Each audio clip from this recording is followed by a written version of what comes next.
Are you tired of boring card games like Uno, Go Fish, and War? Well, then it sounds like poker's for you. According to a 2011 study from the University of Chicago, millions of Americans play online poker every year, spending $6 billion a year. While some may find this statistic surprising, I think it just emphasizes how incredibly important it is to know this popular American pastime. I myself have been studying and playing the game of poker for years now, and I'm confident that I have an excellent grasp of not only the basic rules and regulations of the game, but also some of the more advanced strategy involving poker.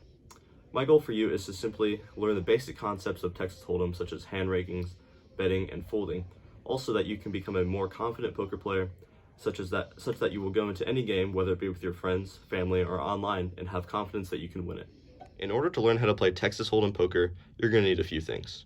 First, a standard deck of playing cards. Second, some poker chips. And third, a family member or friend will make the process of learning it much more fun and much easier. The first step to learning how to play the game of poker, specifically Texas Hold'em, is to understand the objective of the game.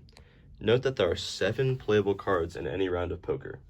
First, you have the 2 cards dealt to you at the beginning of each round, called your hand. Then we have the 3 flop cards, the first 3 cards turned over by the dealer after the first round of betting. Then we have the turn card, the next card turned over by the dealer after the next round of betting. And then finally the river card, the last card turned over by the dealer after the next round of betting. The objective of the game is to combine any of these 7 cards to form some 5-card hand that will determine the ranking of each player's hands. Now that you understand the objective of the game, let's go through the possible rankings of the 5-card hands.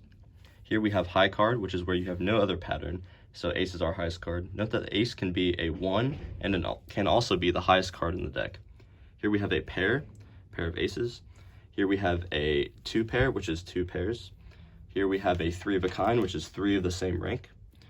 Here we have a straight, which is a sequence of cards from least to greatest in order. Here we have a flush, which is 5 cards of the same suit.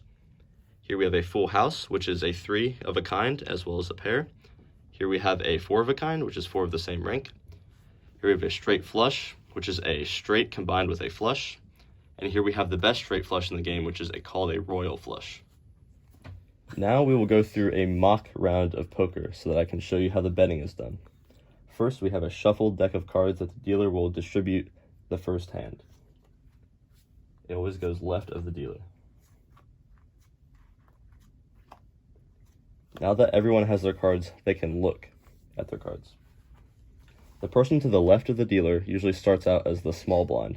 Since the minimum bet is 2 red chips, the small blind would bet half of that. Now these bets are just to get the game going. The person to the left of the small blind is the big blind, and they do double what the small blind is, so 2 red chips.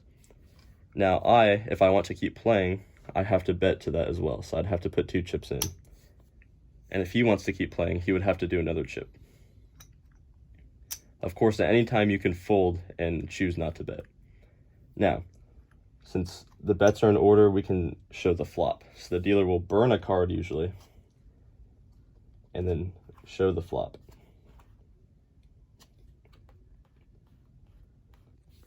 Now, the round of betting goes to him.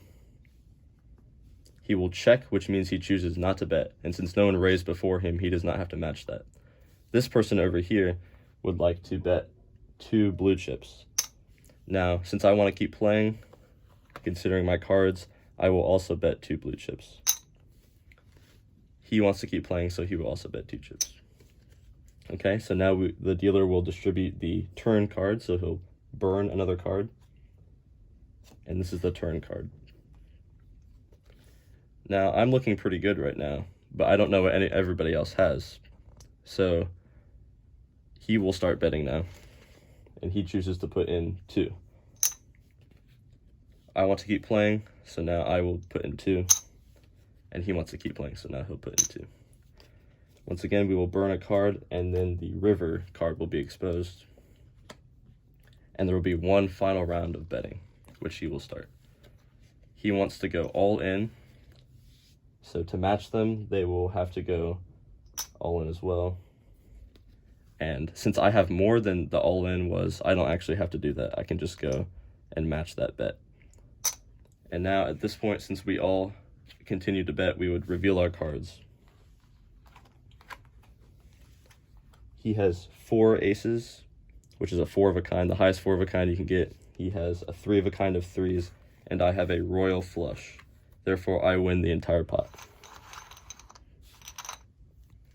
Remember, be sure to avoid being too aggressive. Don't be afraid to fold, because you can get into some real trouble if you don't. According to the World Series of Poker, the possibility that you get a premium hand, such as a pocket pair or something even better, is more rare than it's not. Therefore, you should be folding on more of your hands than you should be betting or raising. A mix of calculated poker plays, tactics, and strategies form the bedrock of any successful poker player. I'm confident that if you follow the steps provided in the video, you will certainly become the poker player you desire. And remember, as Kenny Rogers once said, you've got to know when to hold 'em, but more importantly, you've got to know when to fold 'em.